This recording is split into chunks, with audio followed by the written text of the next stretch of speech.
तो plane mirror का लगभग हम लोग सारा कॉन्सेप्ट क्लियर कर लिए हैं। आज हम लोग स्टार्ट करेंगे मिरर में ही स्पेरिकल मिरर। आज का अपना टॉपिक जो रहेगा स्पेरिकल मिरर। प्लेन मिरर का सारे प्रॉब्लम कंप्लीट। तो बेसिक कॉन्सेप्ट से चलेंगे, क्योंकि जब तक बेसिक क्लियर नहीं होगा तब तक प्रॉब्लम सॉल्व करने में बहुत सारी समस्या आएंगी। जो पढ़ चुके ऑलरेडी 9-10 से पढ़ते आ रहे हैं उसको भी स्लाइटली कवर अप करते हुए आगे बढ़ेंगे। राइट बेटे? तो मिरर में अभी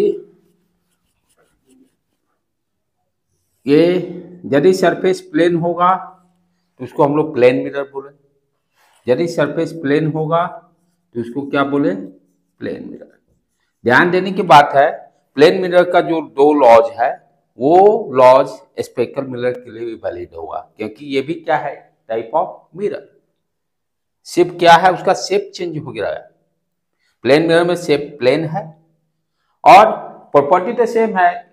एक सरफेस इंसिडेंट सरफेस है, दूसरा साइड पॉलिश किया हुआ है। इंसिडेंट के दोनों लॉ लगेंगे।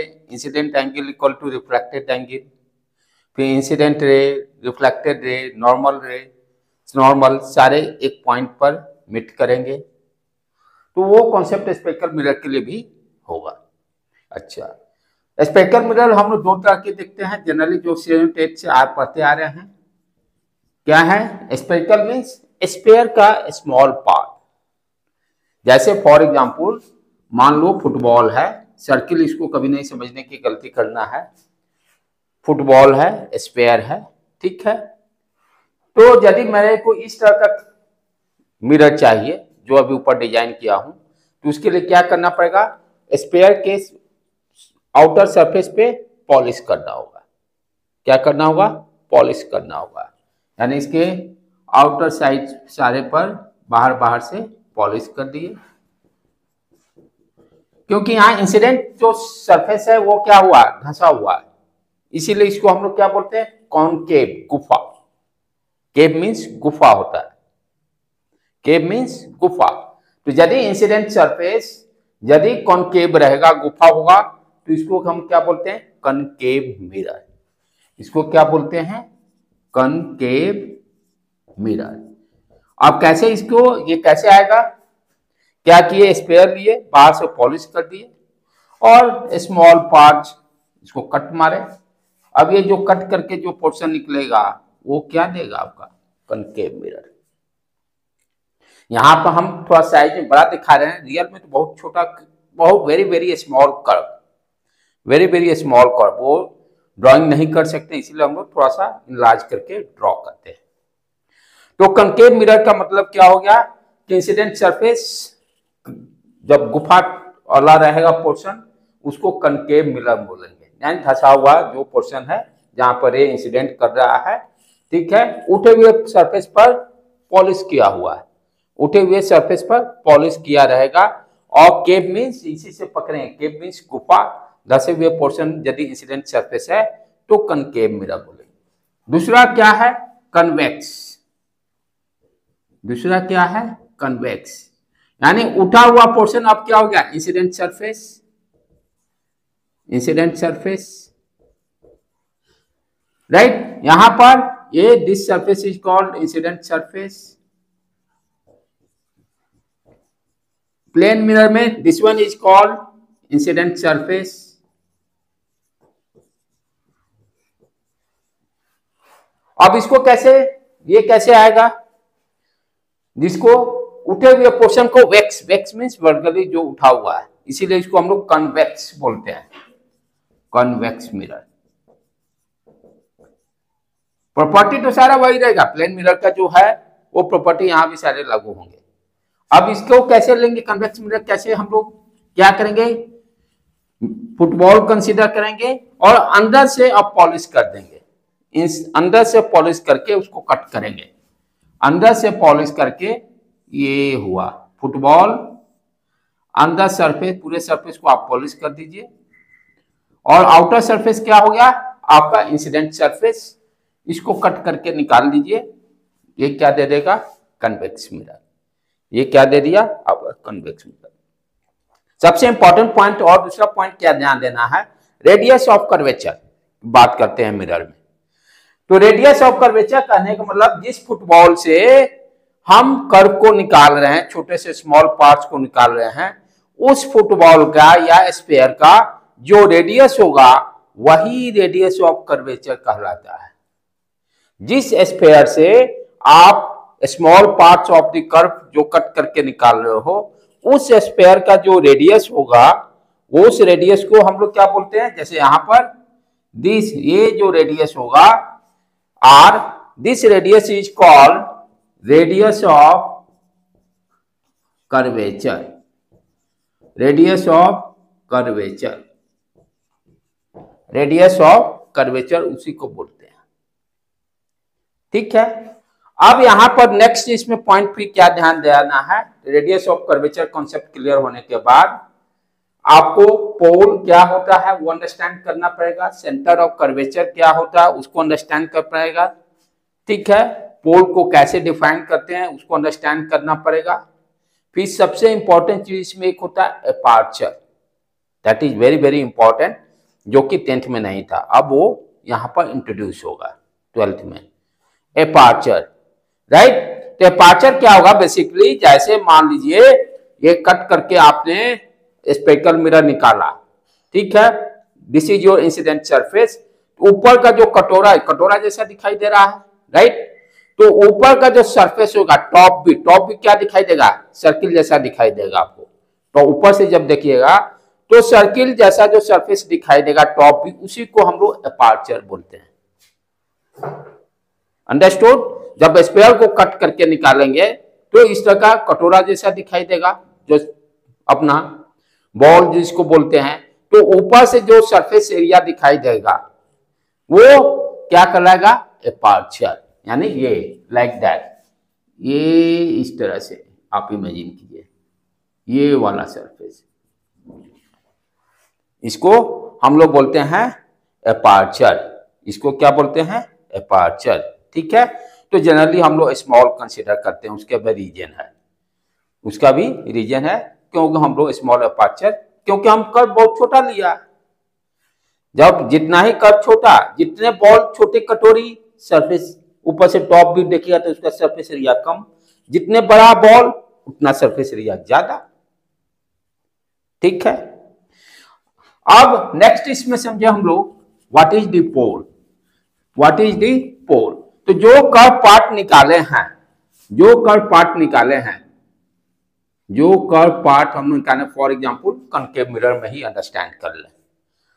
तो ये जो कर्व पार्ट है, कर्व पार्ट का जो मिडिल पॉइंट होगा, यानी ये कर्व, दिस कर्व पार्ट का जो मिड पॉइंट होगा, that is called pole, that is called pole. इसको हम लोग पोल बोलते हैं, यानी ये लेंथ और ये लेंथ बराबर होना चाहिए, उसको हम लोग पोल बोलते हैं। ठीक है, दूसरा चीज भी इसमें क्या अंडरस्टैंड करना है बेटे, सेंटर ऑफ कर्वेचर, यानी ये कर्व पार्ट जिस स्पेयर से निकाला हुआ उसका रेडियस होगा। ठीक है, इसी को अंडरस्टैंड कीजिए, ये छोटा सा पार्ट निकाले तो ये क्या हो गया, ये यही तो सेंटर ऑफ कर्वेचर होगा, जो इस स्पेयर का सेंटर होगा। अब इसको थोड़ा सा डॉटेड लाइन से बढ़ा दीजिए, कंप्लीट कर दीजिए स्पेयर। तो ये जो सेंटर होगा स्पेयर का, उसको हम लोग सेंटर ऑफ कर्वेचर बोलते हैं, उसको क्या बोलते हैं, centre of curvature. This is called centre of curvature, centre of curvature बोलते हैं। जो स्पेयर का जो सेंटर होगा, जैसे ये तो स्मॉल पार्ट है ना, इसको डॉटेड लाइन से बना दिया फुल स्पेयर, तो स्पेयर का जो सेंटर होगा उस सेंटर को क्या बोलते हैं, सेंटर ऑफ कर्वेचर। उस स्पेयर के सेंटर को हम लोग क्या बोलते हैं, सेंटर ऑफ कर्वेचर। ठीक है, next important point, principal axis, school का प्रिंसिपल वाला नहीं। ठीक है, दोनों का स्पेलिंग सेम ही है, स्कूल के प्रिंसिपल का भी, यहाँ भी प्रिंसिपल एक्सिस, दोनों सेम है। ठीक है, तो प्रिंसिपल एक्सिस कहने का मतलब किसको बोलेंगे, जो लाइन सेंटर ऑफ कर्वेचर और पोल को जोड़ता हो या मिलाता हो, उस लाइन को क्या बोलेंगे? Principal axis. जो लाइन सेंटर ऑफ कर्वेचर और पोल को जोड़ता हो, उस लाइन को हम लोग क्या बोलते हैं? Principal axis. तो यहां पर ये लाइन सीपी लाइन क्या हो गया? Principal axis. सीपी लाइन क्या हो गया? Principal axis. Joining the centre of curvature and pole is called principal axis. ये सारा चीज clear? Radius of curvature radius ने दोनों रेडियस ऑफ कर्वेचर तो ये भी हो गया, सीपी को भी तो बोल सकते हैं। बोलेंगे तो सीपी में क्या हो गया? Centre of curvature pole join हो गया, but radius of curvature this is also called radius of curvature, इसको भी बोल सकते हैं। दैट इज दोनों में डिफरेंस यही है। हाँ, this is also called centre of radius of curvature, right. लेकिन कॉन्सेप्ट क्लियर रहना चाहिए, उसमें कोई कंफ्यूजन नहीं रहना चाहिए रेडियस ऑफ कर्वेचर और प्रिंसिपल एक्सिस में। नेक्स्ट उसके बाद और क्या पॉइंट्स हैं इसमें? अब चलें नेक्स्ट, इसमें अंडरस्टैंड करें हम लोग फोकस के बारे में।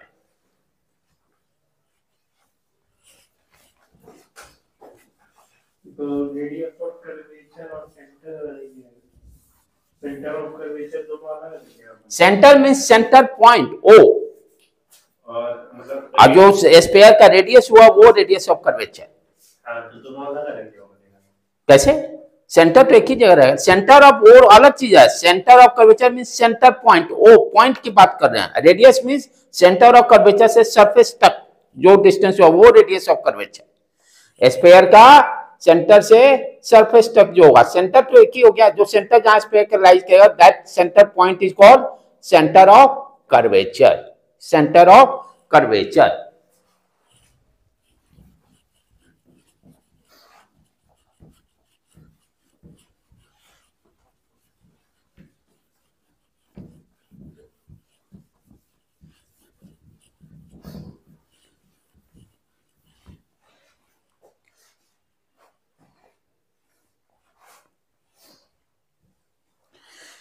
अब नेक्स्ट इसमें फोकस के बारे में हम लोग समझें।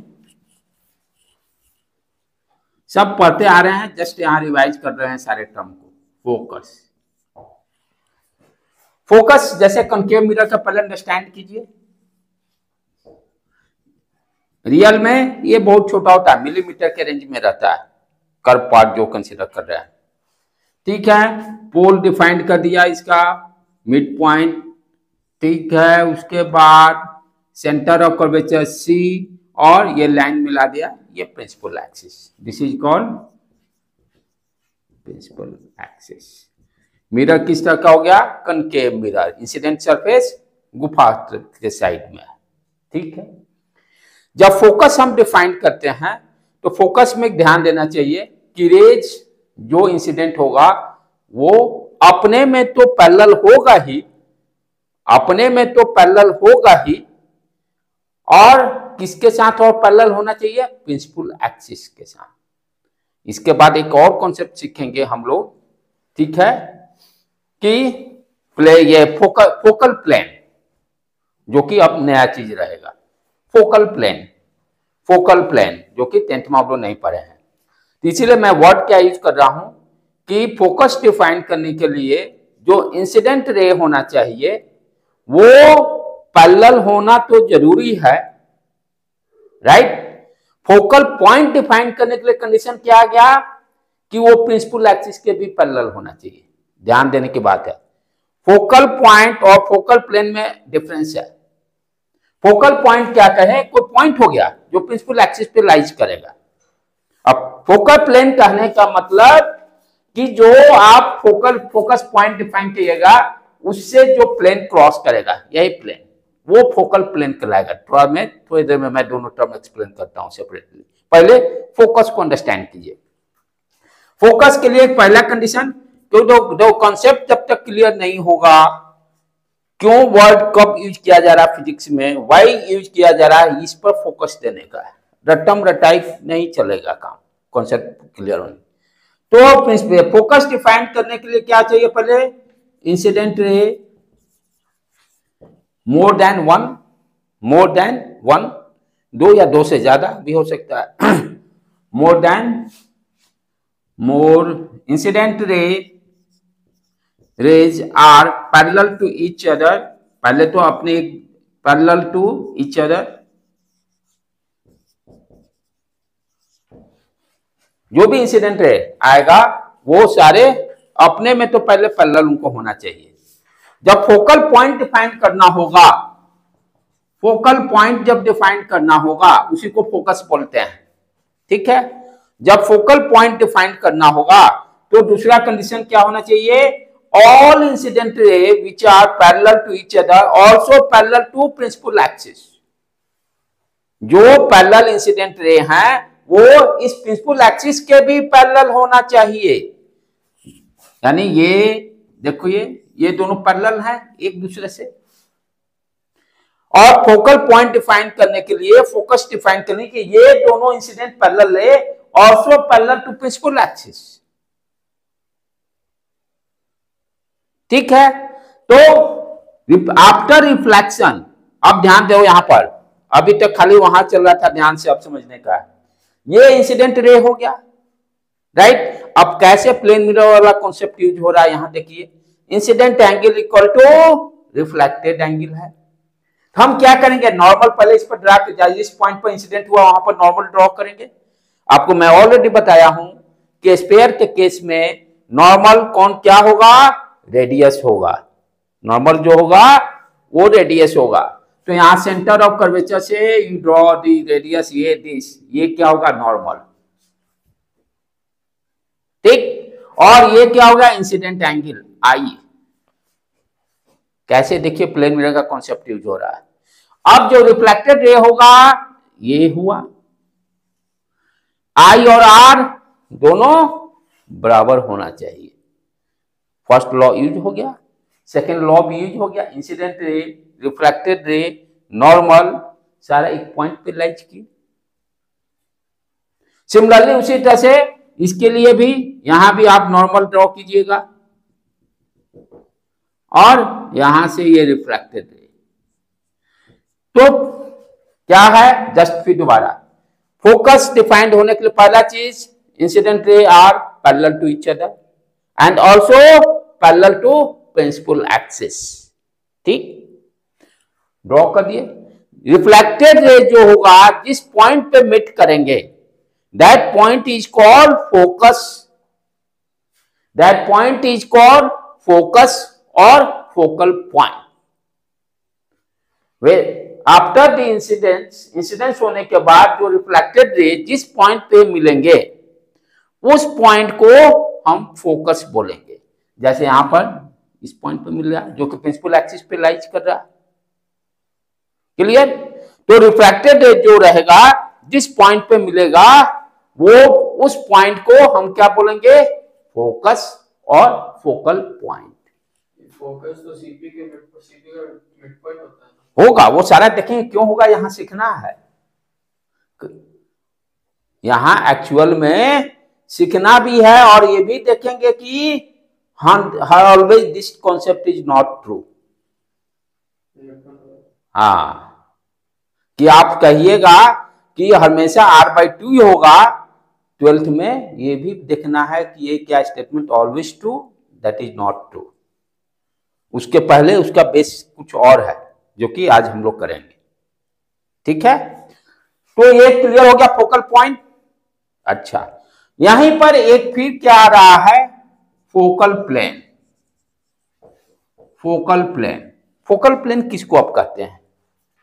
फोकल प्लेन, फोकल प्लेन में क्या कॉन्सेप्ट है कि जो पैरेलल रे आ रहे हैं कोई जरूरी नहीं कि वो प्रिंसिपल एक्सिस के पैरेलल हो। फोकल प्लेन जो डिफाइन कर रहे हैं, फोकल प्लेन जो डिफाइन कर रहे हैं उस प्लेन में जो पॉइंट मिलेगा रिफ्लेक्टेड रे जहां मीट करेंगे, अब क्या होगा? रिफ्लेक्टेड रे जो होंगे, ये दिस इज जो फोकल प्लेन, ये क्या है? ये फोकस, यहां ये प्रिंसिपल एक्सिस, यहां से पास कर रहा है, यानी ये परपेंडिकुलर, ये प्लेन मिरर इस तरह से रहा, राइट। तो फोकल प्लेन क्या होगा, प्रिंसिपल एक्सिस के परपेंडिकुलर और फोकल पॉइंट से जरूर पास करेगा। इसी में कहीं फोकल पॉइंट भी लाइज कर रहा है जहां से प्रिंसिपल एक्सिस क्रॉस कर रहा है। तो अब क्या होगा, क्यों डिफाइन करना पड़ा फोकल प्लेन? कोई जरूरी नहीं है कि जो इंसिडेंट रे पैरेलल है वो प्रिंसिपल एक्सिस के पैरेलल हो। जैसे फॉर एग्जांपल ये देखो,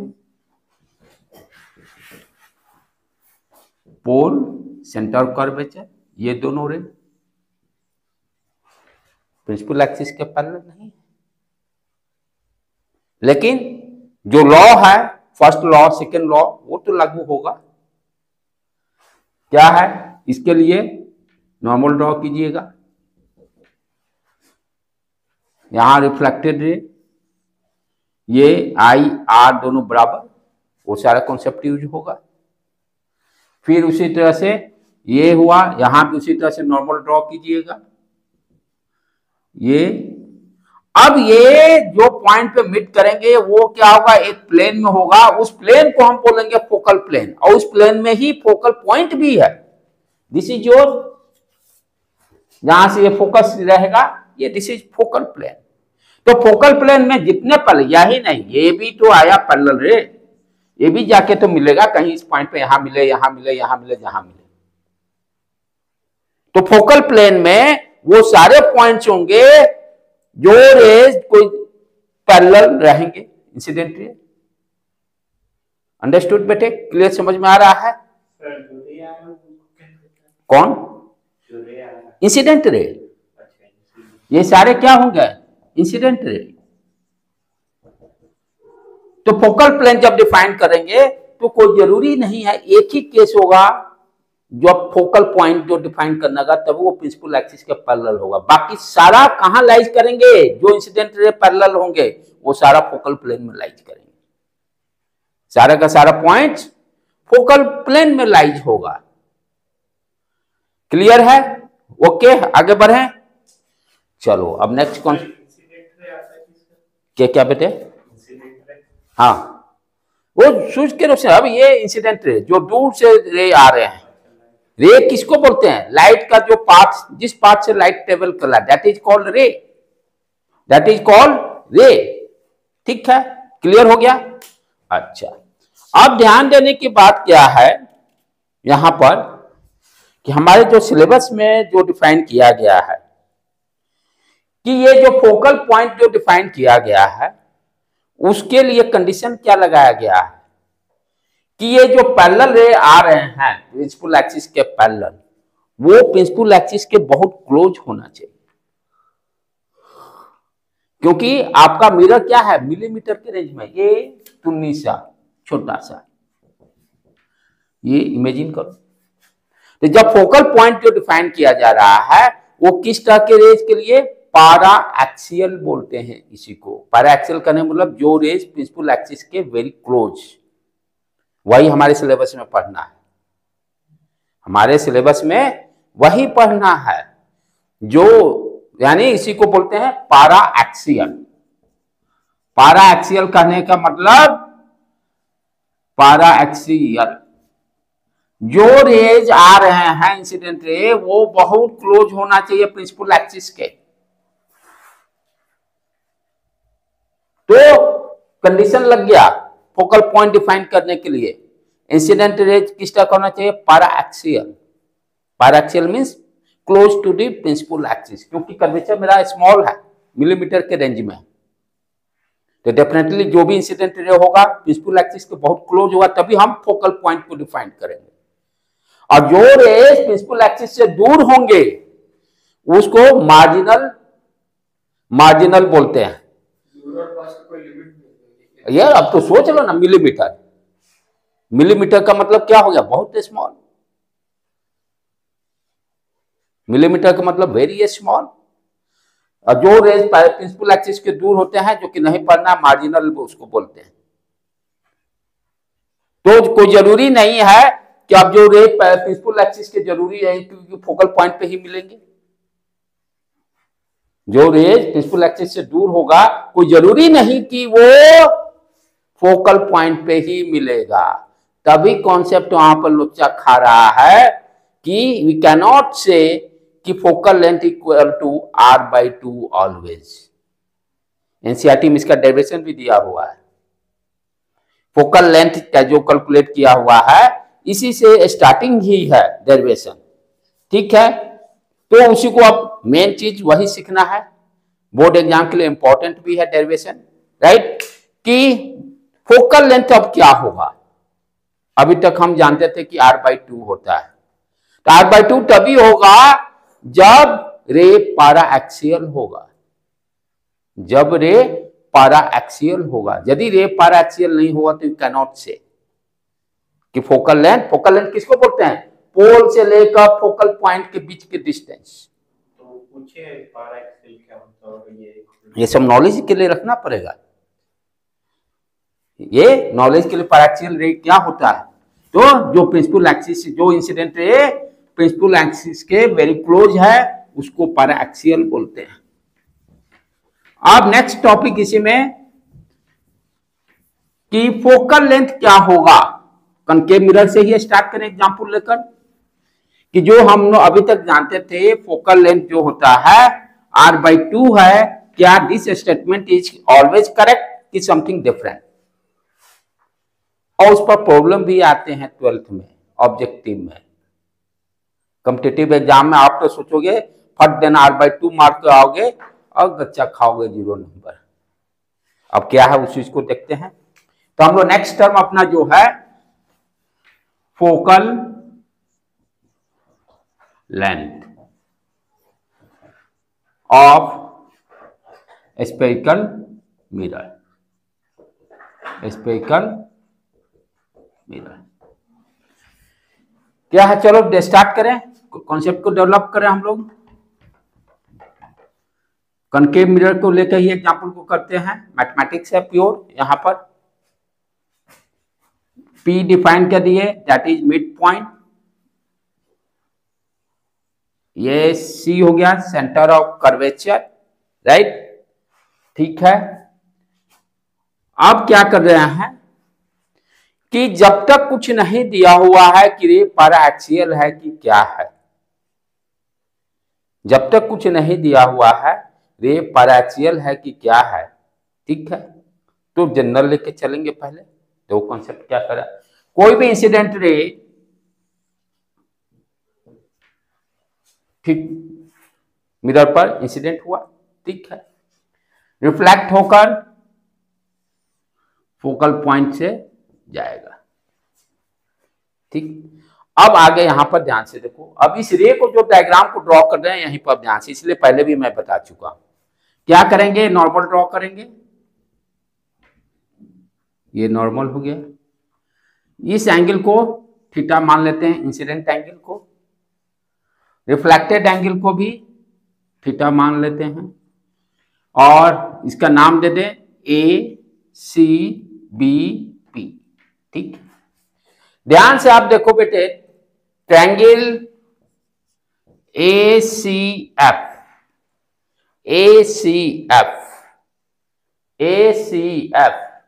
इसको यदि बाहर निकाल दें,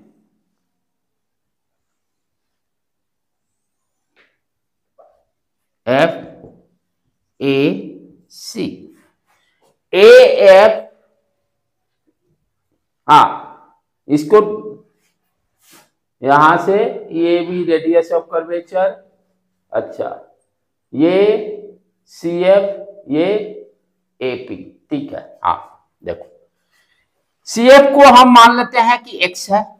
अब हम ये यहां ये नहीं लेके चल रहे हैं कि r/2 है, CF को मैंने मान लिया x है।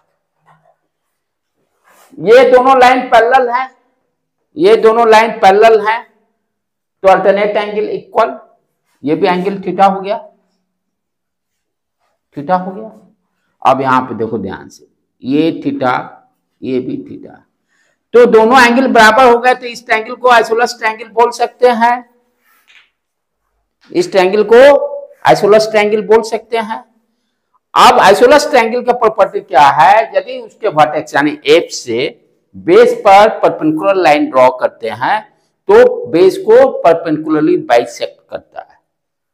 किसी भी आइसोलस ट्रायंगल में उसके वर्टेक्स से इसके जो थर्ड साइड जो है जो इक्वल नहीं है उस पर परपेंडिकुलर लाइन ड्रॉ करते हैं तो ये क्या करता है, दोनों को बेस को यानी ये P P P Q Q मान लेते हैं, A Q equal to C Q हो जाएगा, A Q equal to C Q हो जाएगा।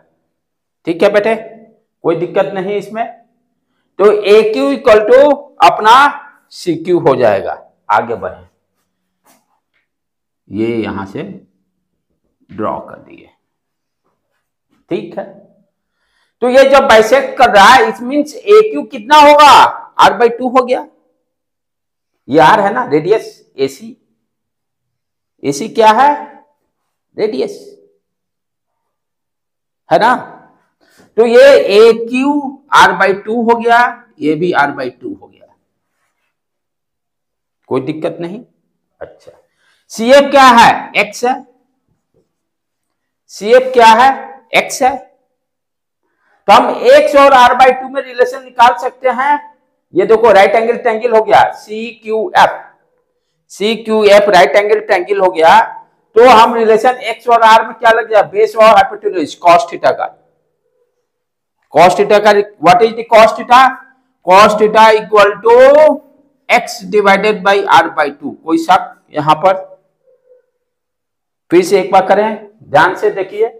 हमने कंसीडर किया कि ये इंसिडेंट रे आया, रिफ्लेक्टेड रे लिए। Consider the triangle ACF। अब यहां पे ये दोनों एंगल बराबर है तो ये आइसोलस ट्रायंगल हो गया। आइसोलस ट्रायंगल के प्रॉपर्टी को यूज किए, एफ पॉइंट से परपेंडिकुलर लाइन ड्रॉ किए जो कि AC को बाइसेक्ट करेगा, r by two r by two. हमें एक्स निकालना है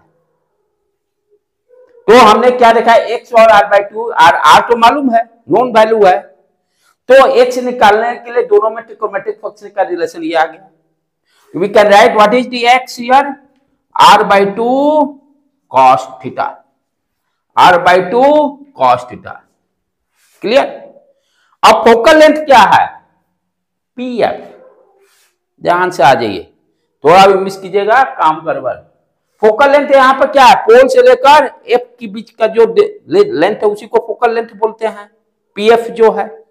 तो फोकल लेंथ जो है वो क्या है बेटे, focal length equal to PF and what is its value, CP minus CF, CP minus CF. CP क्या है, रेडियस। कौन सा पी, ये पी, पोल पोल पोल पोल। ठीक है, हमें पीएफ क्या है, फोकल लेंथ। कैसे कैलकुलेट कर रहे हैं, सीपी माइनस सीएफ। सीपी क्या हो गया, रेडियस। तो we can write here r minus x, जो एक्स कैलकुलेट कर लिया। व्हाट इट्स वैल्यू, एक्स का वैल्यू यहां रख दीजिए, r by two cos theta. इसी को तो फोकल लेंथ बोल रहे हैं। तो 12th में क्या आया डिफिनीशन फोकल लेंथ का, F equal to r minus r by two cos theta. क्या डेफिनेशन आया, r equal to focal length equal to what its value, r minus r by two cos theta, radius.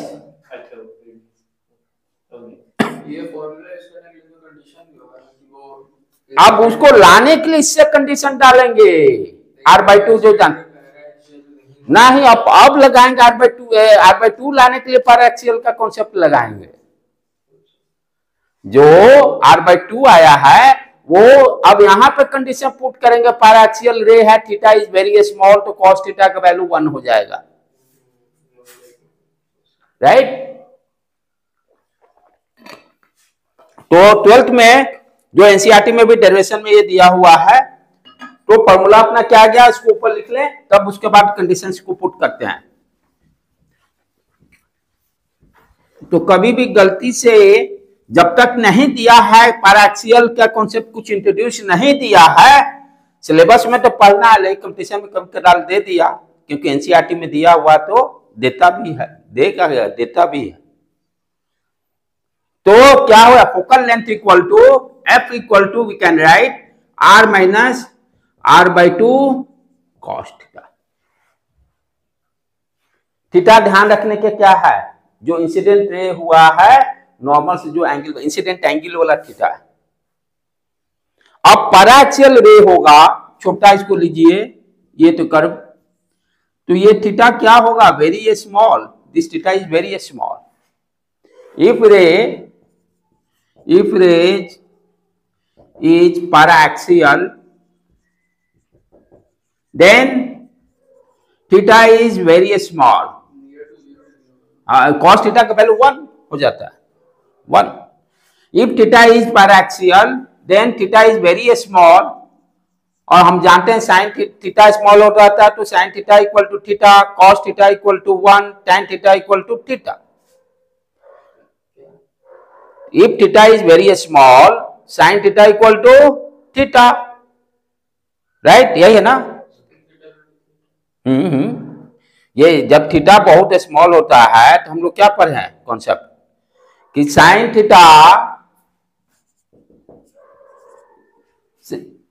Theta is very small, sin theta का value अभी हाल में देखा था, sin theta equal to approximately theta, त्रिकोणमितिक tight रखो बेटे, cos theta approximately 1, tan theta approximately theta, जब थीटा बहुत छोटा होगा, ठीक है।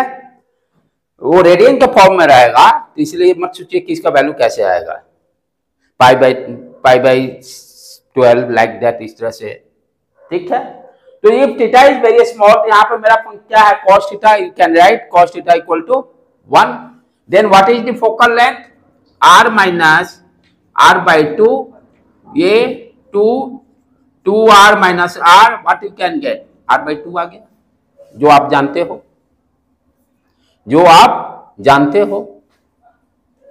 तो जो आप जानते हो वो किस कंडीशन के लिए है, if the rays is paraxial, then we can say that focal length equal to R by 2. Objective bit में देता है तो ध्यान रखिए, वहां पर जब तक पैराक्सियल रे नहीं देगा तब तक R/2 पे आप टिक नहीं मारिएगा। तो जनरल फॉर्मूला आपको याद रखना होगा, focal length equal to F R minus R/2 cos theta. अब जैसे ये गलती होती है, इस पे एक न्यूमेरिकल भी देख लीजिए कहां से कैसे गलती होती है। चलो मिटा दो बेटे,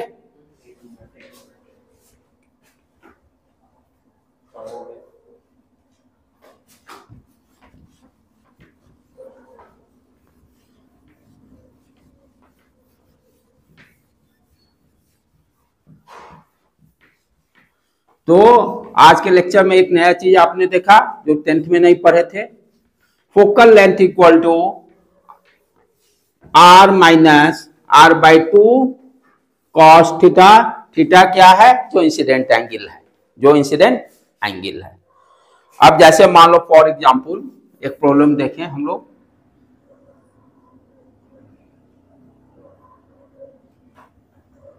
पोल सेंटर ऑफ कर्वेचर, ये incident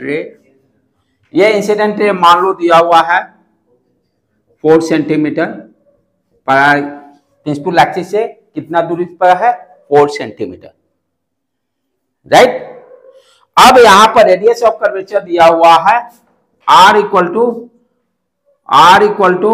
5 centimetre, Find the focal length. Find the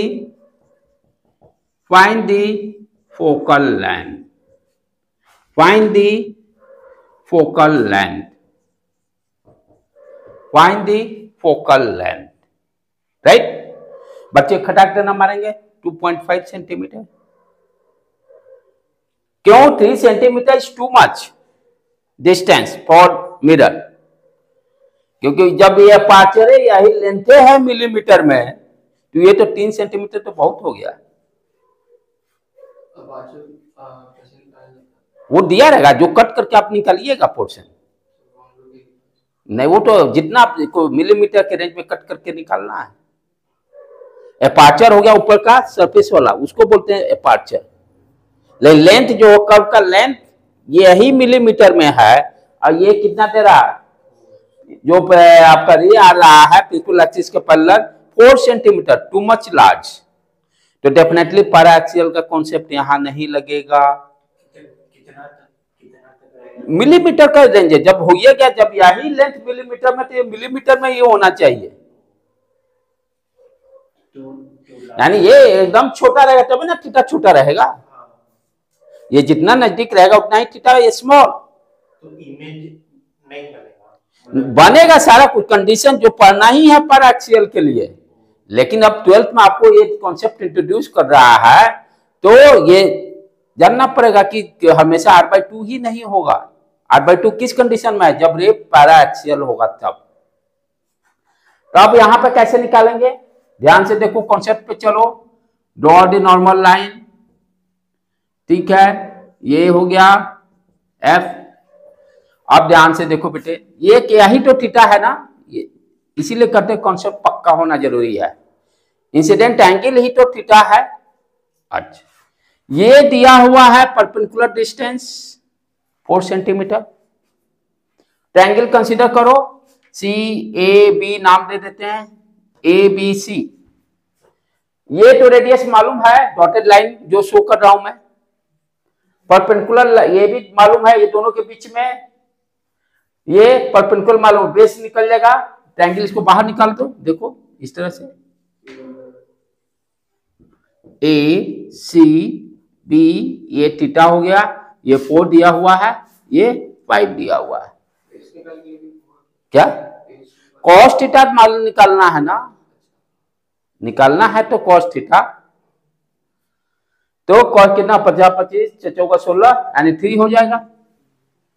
तो फॉर्मूला क्या है, focal length equal to R minus r/2 cos theta. R हो गया 5 सेंटीमीटर, ये भी 5/2, cos थीटा 3/5, ये कट के ये 1.5 आएगा, 5 माइनस 1.5 कितना हो गया बेटे, 3.5। देख लेना कैलकुलेशन, 5 उड़ गया, 3/2 का मतलब 1.5, ठीक है। तो we can write here 3.5। Very very important question computation के लिए। यदि नॉलेज पहले से है तभी टिक मार्क करोगे, नहीं तो नॉर्मल कॉन्सेप्ट पे तो गलती ही जाना है। क्लियर, कोई डाउट इसमें? अब चले नेक्स्ट कॉन्सेप्ट, यहाँ की बहुत बच्चे लोग की समस्या होती है मिरर के लिए, लेंस के लिए, sign convention, that is very very important. तो वहां पर बहुत कंफ्यूजन है, इसलिए उसमें कंफ्यूजन को दूर करने के लिए फालतू चीजें उसमें अपना ऐड नहीं, मन मर्जी से करना है। जितना फिजिक्स बोल रहा है उसी के अकॉर्डिंग चलेंगे। कौन सा 3/5 ये निकाले हाइपोटेन्यूज, 50 25 4 16 बेस, ठीक है। चले तब उसमें ध्यान देना है कि जो भी पहले से कंफ्यूजन होगा उल्टा सीधा, वो सारे कॉन्सेप्ट को अरेंज कर दीजिएगा, क्योंकि टीचर के लिए बहुत मुश्किल हो जाता है यदि उल्टा सीधा कॉन्सेप्ट बच्चों में रहता है, उसको अरेंज करना और तब नया उसको इम्प्लीमेंट करना। क्योंकि पुराना जो कॉन्सेप्ट रहता है वो हमेशा नए कॉन्सेप्ट के साथ कोलाइज करके मिसकंफ्यूजन क्रिएट करेगा, ठीक है। चले चालू करो, that is very important, sign convention, तभी आपका प्रॉब्लम आप 100% लाइट में सही कर पाओगे। और थोड़ा सा इसमें समझना भी जरूरी है अभी तक, क्योंकि 10th में जो भी रट्टे सट्टे वो तो यहाँ चलेगा नहीं।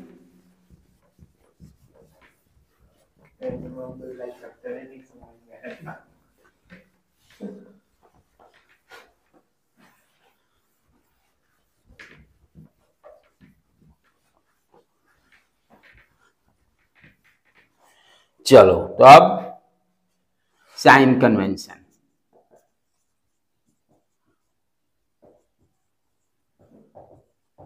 सारे जगह अब स्पेक्ल मिरर से लेकर लेंस तक सब जगह यही कॉन्सेप्ट यूज होगा। पहला क्या कॉन्सेप्ट कहता है कि और सारे जो भी डिस्टेंस मेजर करेंगे, all distance are measure from pole. जैसे मिरर में, प्लेन मिरर में भी सारे प्लेन मिरर से डिस्टेंस मेजर किए थे, याद होगा। यहां भी उसी तरह से जो भी ऑब्जेक्ट का डिस्टेंस, इमेज डिस्टेंस, चाहे फोकल लेंथ, सारा कहां से मेजर होगा? पोल से होगा। तो पहला लाइन क्या हो गया? All distance are measured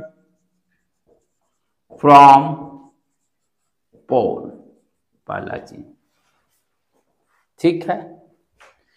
next उसके बाद ध्यान क्या देना है कि ऑब्जेक्ट डिस्टेंस कब पॉजिटिव लेंगे, इमेज डिस्टेंस कब पॉजिटिव लेंगे, फोकल लेंथ कब पॉजिटिव लेंगे या कब निगेटिव लेंगे। यही एक चीज ध्यान दें, यहीं पर 99.99% की गलतियां होती है बच्चों लोग की। और ये जो सही कर लिया, लाइट का प्रॉब्लम गलत होने की कोई चांस नहीं। उसके बाद तो फॉर्मूला है, फॉर्मूला पर डाटा को एंट्री करना है, लेकिन यहीं पर शुरुआत में ही गलतियां हो जाती है। तो पहला तो हो गया सारे डिस्टेंस, ऑब्जेक्ट डिस्टेंस किसको बोलते हैं? पोल से ऑब्जेक्ट कितने दूरी पर है। इमेज डिस्टेंस, पोल से इमेज का जो डिस्टेंस कितना दूरी पर है। फोकल लेंथ, पोल से कितने दूरी पर फोकल पॉइंट है, राइट। अब कौन कब पॉजिटिव होगा, फोकल लेंथ कब पॉजिटिव होगा, निगेटिव होगा, या ऑब्जेक्ट डिस्टेंस कब पॉजिटिव होगा, निगेटिव होगा, वो सारी चीज को अंडरस्टैंड करते। फालतू का कॉन्सेप्ट इसमें नहीं करना है। क्या कॉन्सेप्ट कर रहा है कि हम ऑब्जेक्ट डिस्टेंस हो या इमेज डिस्टेंस हो कब पॉजिटिव या निगेटिव करेंगे, पॉजिटिव डायरेक्शन कब कंसीडर करेंगे, वो ध्यान देना इंपॉर्टेंट है। इंसिडेंट रे जिस डायरेक्शन में जाएगा मिरर पर, इंसिडेंट रे जिस डायरेक्शन में इंसिडेंट करेगा मिरर पर, वही डायरेक्शन पॉजिटिव होगा। फालतू कुछ नहीं सोचना है। क्या मैं बोल रहा हूं? इंसिडेंट रे, जैसे फॉर एग्जांपल ये मान लीजिए कनकेव मिरर है, पोल हो गया सेंटर ऑफ कर्वेचर, कोई फालतू का चीजें नहीं। इंसिडेंट रे का जो डायरेक्शन होगा, जैसे यहां पर क्या है, left to right, incident ray का जो डायरेक्शन होगा, क्योंकि सारा डिस्टेंस यहां से मेजर कर रहे हैं, ये ऑरिजिन हो गया, कोऑर्डिनेट एक्सिस का ध्यान दे तो क्योंकि कोऑर्डिनेट एक्सिस वाला ही सारा कॉन्सेप्ट यहां भी यूज करते हैं। लेकिन पॉजिटिव निगेटिव अब में थोड़ा सा यहां समझना है, क्योंकि आप 12th में हो।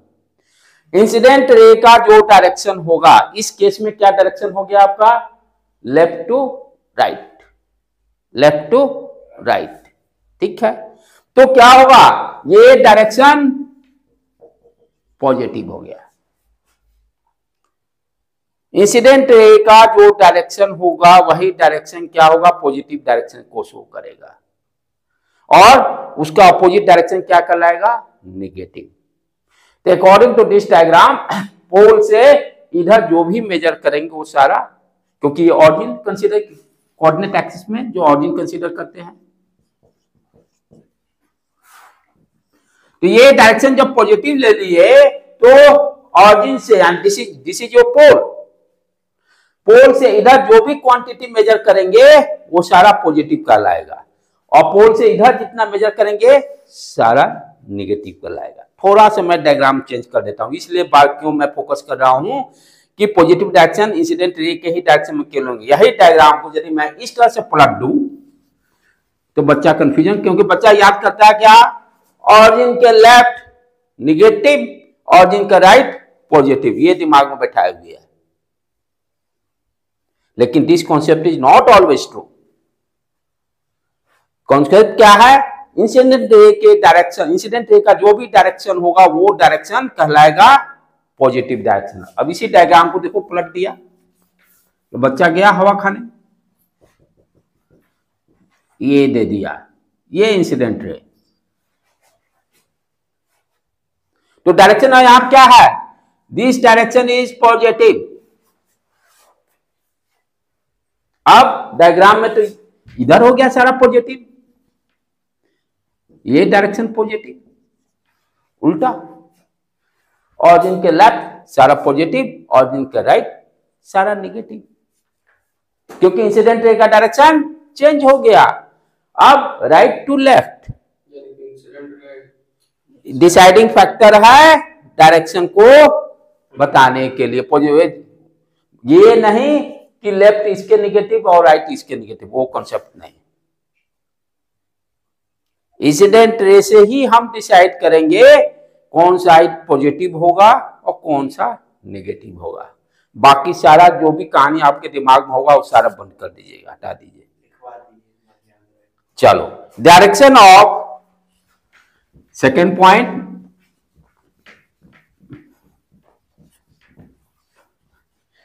डायरेक्शन ऑफ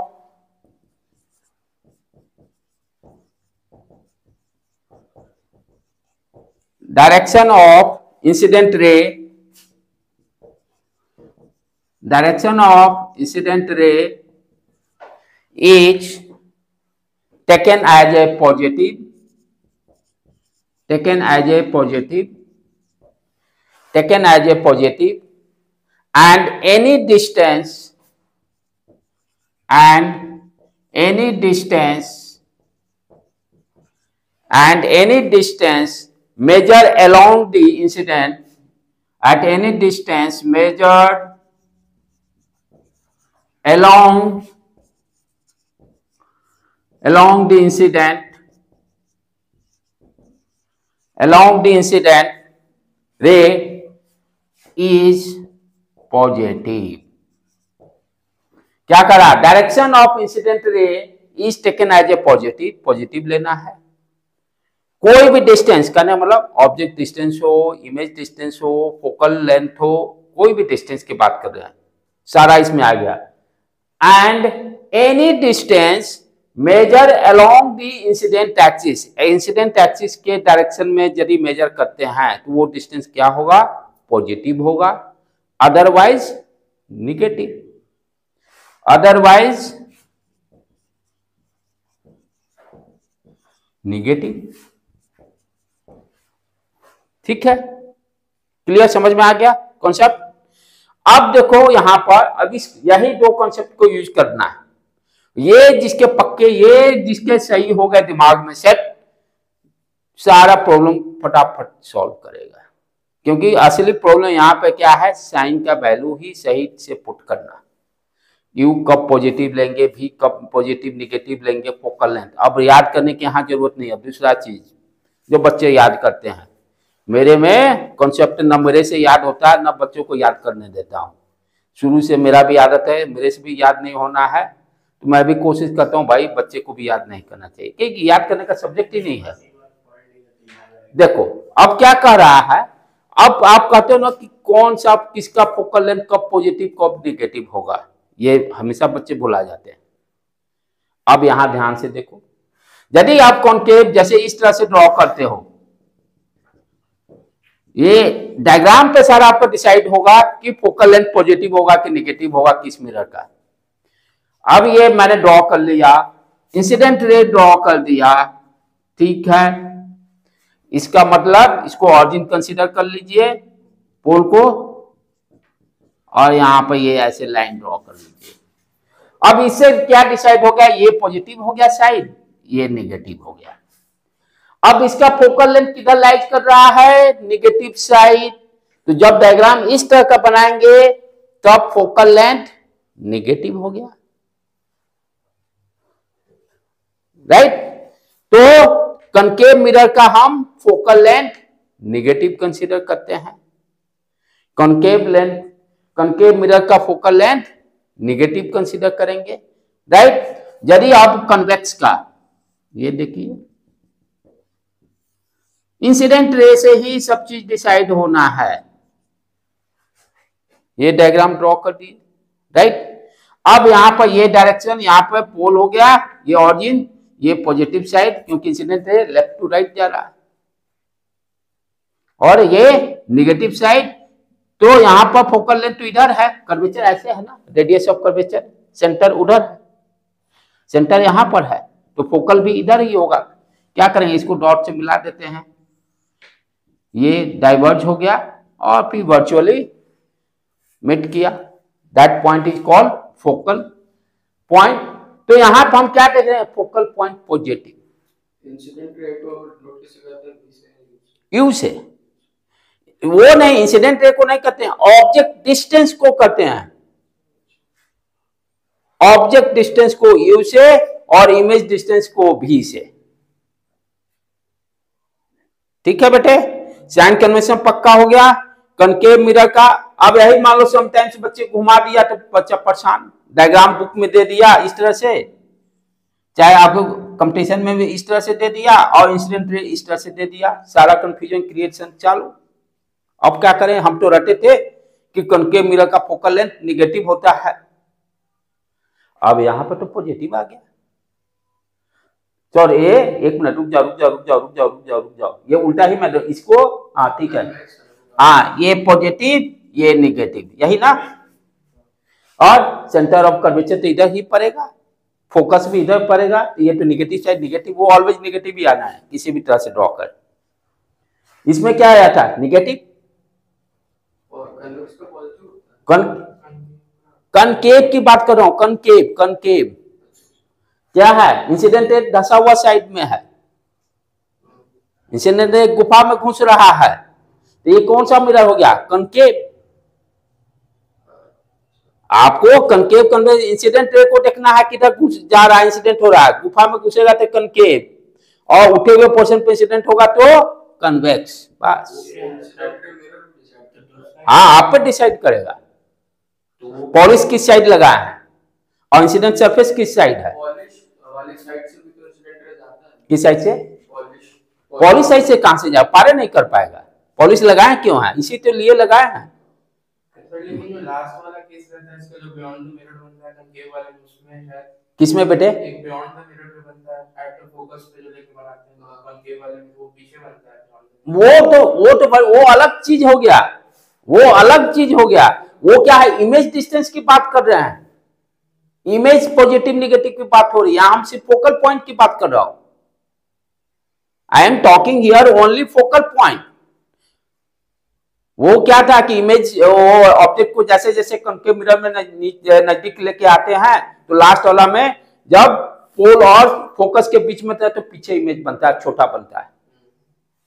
चम्मच ले लीजिए, अपना चेहरा देखते रहिए, उल्टा दिखाई देगा, उल्टा दिखाई देगा, उल्टा दिखाई देगा, उल्टा, और धीरे धीरे बड़ा भी होते चला जाएगा, और धीरे धीरे जैसे एक मेरे चेहरे में पलट गया, ये क्या हो गया, तो चेहरा पलट गया क्योंकि इमेज वर्चुअल बन गया और सीधा हो गया। ठीक है ना, लेकिन मैं यहां सिर्फ अभी समझा रहा हूं कि कनकेव फोकल लेंथ की बात कर रहा हूं, एफ की बात कर रहा हूं। तो जैसे कंफ्यूजन जो पहले था ना कि लेफ्ट ले लेंगे पॉजिटिव, राइट ले लेंगे, सॉरी राइट ले लेंगे पॉजिटिव, लेफ्ट ले लेंगे, वो नहीं, सिर्फ incident ray is deciding factor कि जो भी डिस्टेंस मेजर करना है कब पॉजिटिव होगा कब नहीं, उसके डायरेक्शन में मेजर कीजिएगा तो पॉजिटिव और अदरवाइज निगेटिव, यही एक लाइन आपको दिमाग में सेट करना है और कुछ नहीं करना है। और ये जो कर लिया प्रॉब्लम का सांसा हो गया, कोई चांसेज नहीं, सबसे आसान चैप्टर पूरे फिजिक्स में यही है बस, लेकिन ये सब थोड़ा थोड़ा ध्यान देने की बात। वो क्या है, वो कन्वेक्स बना है, हाँ ये देखो उठा हुआ पोर्शन पे इंसिडेंट हो गया, गुफा में घुसेगा इंसिडेंट कनकेव, उठे हुए पोर्शन पे इंसिडेंट होगा तो कन्वेक्स। तो फोकल लेंथ का बात क्या, देखो ध्यान से, रुक जाओ एक मिनट, या तो ऐसे रखें रे इंसिडेंट हुआ तब भी फोकल लेंथ निगेटिव आया, ऐसे रखें इंसिडेंट इधर से भी करेंगे तो ये पॉजिटिव हो गया तब भी, लेकिन फोकल लेंथ निगेटिव ही रहेगा। मिरर को कैसे भी पलटिए लेकिन फोकल लेंथ का साइन चेंज नहीं हो रहा है। हाँ मैं अब लाइन ध्यान से सुनने की बात है, कनकेव मिरर को इस तरह से रखिए चाहे इस तरह से रखिए, लेकिन फोकल लेंथ ऑलवेज निगेटिव। उसी तरह से कन्वेक्स लेंस को ऐसे रखिए या ऐसे रखिए, कन्वेक्स लेंस का फोकल लेंथ ऑलवेज पॉजिटिव, ये दिमाग में सेट कर लेना है। भुला गए तो रूल पे आ जाइए सीधा कि इंसिडेंट रे के डायरेक्शन में हम पॉजिटिव कंसीडर करेंगे जो भी डिस्टेंस मेजर करना है। ठीक है बेटे, आज का क्लास यहीं पर इंडिक करते हैं। बहुत इंपॉर्टेंट है, इसको जाकर बढ़िया से दिमाग में सेट कर लीजिए, तभी हम प्रॉब्लम के लिए नेक्स्ट क्लास में आगे बढ़ पाएंगे। खास करके साइन कन्वेंशन और एक focal length equal to r minus r/2 cos theta होता है, वो सब धीरे धीरे जैसे जैसे टॉपिक आएगा वैसे वैसे करेंगे। ठीक है, यहीं पर क्लास को एंड करते हैं।